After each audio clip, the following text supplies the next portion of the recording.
झुंझुनू विधानसभा के लिए नामांकन दाखिल करने का आप लोगों के आशीर्वाद से, आपके सहयोग से हमने ये काम किया है। झुंझुनू विधानसभा में बहुत बड़े बड़े नेता रहे। हमारे पद्म श्री शीशराम जी ओला 4 बार केंद्र के मंत्री रहे, राजस्थान में कई बार मंत्री रहे। उनके सपुत्र विजेंद्र जी ओला भी मंत्री रहे। हमारे यहाँ से हमारे नेता सुमित्रा सिंह जी, वो भी यहाँ से विधानसभा अध्यक्ष भी रहे। कई बार लंबे टाइम तक उन्होंने यहाँ का नेतृत्व किया और ऊर्जा मंत्री भी रहे। लेकिन आपको बताना चाह रहा हूँ, नेताओं का कद बढ़ता गया। झुंझुनू विधानसभा क्षेत्र यहाँ आज राजस्थान का सबसे बैकवर्ड विधानसभा क्षेत्र हो गए, राजस्थान का सबसे बैकवर्ड जिला हो गया। आज भी 8 साल से नवलगढ़ रोड के ऊपर झुंझुनू से निकलते हैं तो पिलर बन के खड़े हैं। 8 साल से उन पर सलेब फिर के पुलिया नहीं बना पाए। हार्ट और एक्सीडेंट के लोग मर जाते हैं। हॉस्पिटलों की जो हालत, उसमें इमरजेंसी और आईसीयू को जाके देख रहे। झुंझुनू का खेतान हॉस्पिटल खुद आईसीयू पर चल रहा है, खुद आईसीयू पर चल रहा है। बिजली से पिछले दिनों कम से कम 20 से ज्यादा नौजवान बिजली से चिपक के मर गए बिजली विभाग की गलतियों से। कोई सुनने वाला नहीं है, कोई कुछ करने वाला नहीं है। और यहाँ के गरीब तबके के SC ST के लोग, गरीब तबके के लोग आजादी के 78 साल बाद में भी अपने आशियाना के पट्टे के लिए तरस रहे हैं। जिस जमीन पर वो रह रहे हैं, उनका घर बना हुआ, पीढ़ियां निकल गई।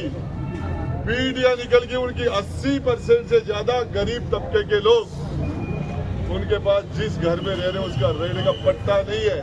इन नेताओं ने सिर्फ यहाँ हुकूमत की है, शासन किया है, एक परिवार और एक समाज को मजबूत करने का काम किया है। बाकी 36 कौम और सभी धर्मों को यहाँ बर्बाद करने का काम किया है। आज भी यदि विधायक से मिलना हो, आपको पता है मैंने विधायक और मंत्री को जमीन के ऊपर रख दिया था। जमीन के ऊपर कोई भी 24 घंटे में जब चाहे कभी भी आ सकता था। यहाँ पर विधायक से मिलना भगवान से मिलने से ज्यादा मुश्किल काम है। बीच के अंदर, गांव के अंदर एक भैरूजी बना रखे। पहले तो बीका बागला चढ़ाओ, फिर आगे एक भैरूजी और बीका बागला चढ़ाओ। मुश्किल से, तकदीर से कभी विजेंद्र जी ओला के दर्शन हो जाते हैं जनता को, मुश्किल से। जिन लोगों के 40, 50 साल के लोग हो गए, उन्होंने यहाँ के विधायक मंत्री विजेंद्र जी ओला के दर्शन नहीं किए। ताली बजाने की बात नहीं है, डूब मरने की बात है। डूब मरने की बात है यहाँ के नेताओं के लिए।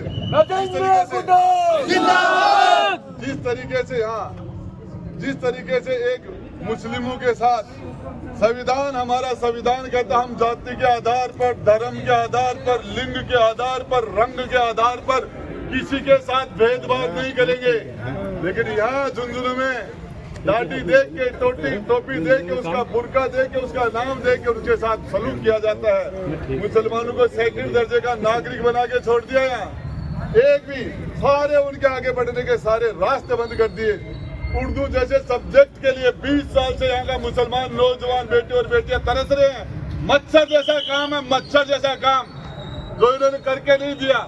मैं कहता हूँ ऐसा सिस्टम यदि भी शीशराम जी ओला के बेटे विजेंद्र जी ओला और विजेंद्र जी ओला के बेटे अमित ओला और उनके बेटे फिर आगे ये राज चलाना था, तो राजतंत्र में क्या कमी थी?